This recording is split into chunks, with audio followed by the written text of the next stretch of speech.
I'm Shireen Sandoval in Australia. What does it take to race a camel? We're going to show you. Go Shireen! The president's... They just called the election for the president. You can make it here in America if you're willing to try. Now, Inside Edition in high definition with Deborah Norville. Hello, everybody, and thank you for joining us as we broadcast today from Hollywood, Florida. 10 o'clock Saturday night. Inside, a jury hands down their verdict. Outside, crowds gather around cell phones to listen. Not guilty. That's somebody's son. That's somebody's son that he took their life. That's somebody's son's life that he took, and he's walking away with it. Not guilty and everything. It's absurd, I believe. Outside the Seminole County Criminal Justice Center, many demonstrators are overwhelmed with anger and sadness after George Zimmerman is declared not guilty. Others simply resigned. Just realize the verdict's been handed down and move on. Now a new day in Sanford with folks wanting to get back to normal after a trial that put their community in the national headlines for more than a year. A few protesters remain, but this town seems eager to move on. This is a chapter in the history of the city of Sanford, but it's not the definition of the city of Sanford. Mayor Jeff Triplett says he's put together programs to bring together this city of 54,000, but some say the trial and verdict left behind a bad taste. Several area business owners would not speak on camera, hoping signs like this one do the talking for them. Every community has some aspect of that. Every community has some aspect of some division, especially here in the South. But I mean, honestly, it doesn't really make a difference. There's injustice, there's social injustice, political injustice every single day. Everyone's not going to be happy at the end of the day, but I think watching the media last night, I think everyone handled it well, on all sides. Regardless of how you personally feel about the situation, that one way or another justice will prevail. We say hi to everybody that goes by us, no matter who they are, and they say hi back, and that's how it should be. Residents here hoping the courtroom drama fades, and as time passes, the wounds will heal as well. What a frustrating, agitating, chaotic, wet mess. And that doesn't even describe what the dozens, quite possibly hundreds of people in Aventura who no longer have vehicles are feeling. Leonard Obando's Volkswagen is now useless. It won't even unlock. I tried to hit the alarm. It doesn't sound at all, so I think the water already got in. Joe Dees is one of the many to flat out abandon their vehicle. He walked home. In the meantime, you're soaked and you've got no shoes. Completely. Otherwise, I wouldn't. I walked, I would say, 2 miles at least. It is believed Aventura received over a foot of rain in a matter of a few hours.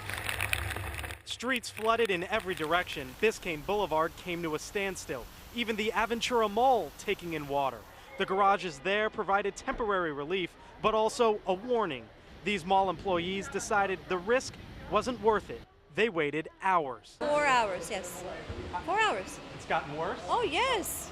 Oh, yes, it's pretty much flooded everywhere. So this kind of gives you a slice of everything. This vehicle was towed. He tells me he's towed about 5 or 6. Right over here, she is trying to figure a way to get out, and they are deciding if they should go out. What happens when you venture out? It has been a mess. In most cases, the stranded waited it out.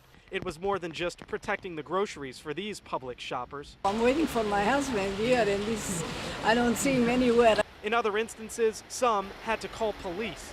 Several parts of this city underwater. It will likely take days to figure out the extent of what was lost.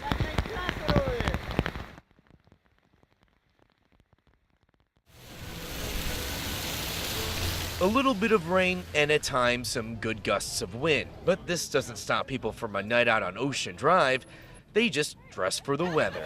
So this is Miami humid here. This is Miami humid here. All these vacationers say despite the dreary weather, they're still having fun. But let's get real. Be honest, you wanted it sunny, right? Of course. But there are some people who actually enjoy this weather and take advantage of it. Are the waves in Florida usually this good? Really? No. So 15-year-old Blake Loring says when a storm is offshore, it's time to surf. He hit Haulover Beach and took us out in the water with him. He even brought us along for a ride on a wave.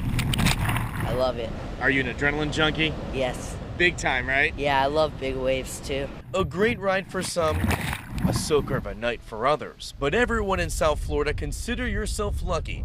The strongest part of this storm is staying offshore. Do you imagine you will be able to be out here gardening once that runway is done? Absolutely not. Brenda Shalafor is worried she'll soon lose her garden oasis. She believes the serenity of her fountains, ponds, and flowers Aren't they beautiful? will be drowned out by jet engines. It will make this neighborhood uninhabitable. Next year, the new runway at Fort Lauderdale Hollywood International is expected to open. And with the new runway comes a new flight path that will have planes flying right over Shalafor's house. Why would you want to drive home to hell every day? But finally, a plan to compensate Shalafor and 900 of her neighbors living just south of the airport has been hammered out and was unveiled at the Dania Beach Commission meeting. Homeowners who allowed the government to help soundproof their homes would get a check worth 14% of their home's value. Homeowners who put in noise-reducing insulation in windows themselves will get a check worth 22% of their home's value. I'm sure there's some homeowners who think they should have more. I probably would agree with them, but I think based on the law and what's allowed under it, this is a good deal. I couldn't replace this for what they're going to give me. Shalafor obviously doesn't think it's a good deal. She plans to move once the jets start using the runway. The new proposal also includes the airport paying homeowners who sell up to 25% of their home's value if it sells below market value. For Shalafor, that still isn't enough. This neighborhood is uninhabitable. I want out now. Cut me a check. For the full value of this house? Absolutely.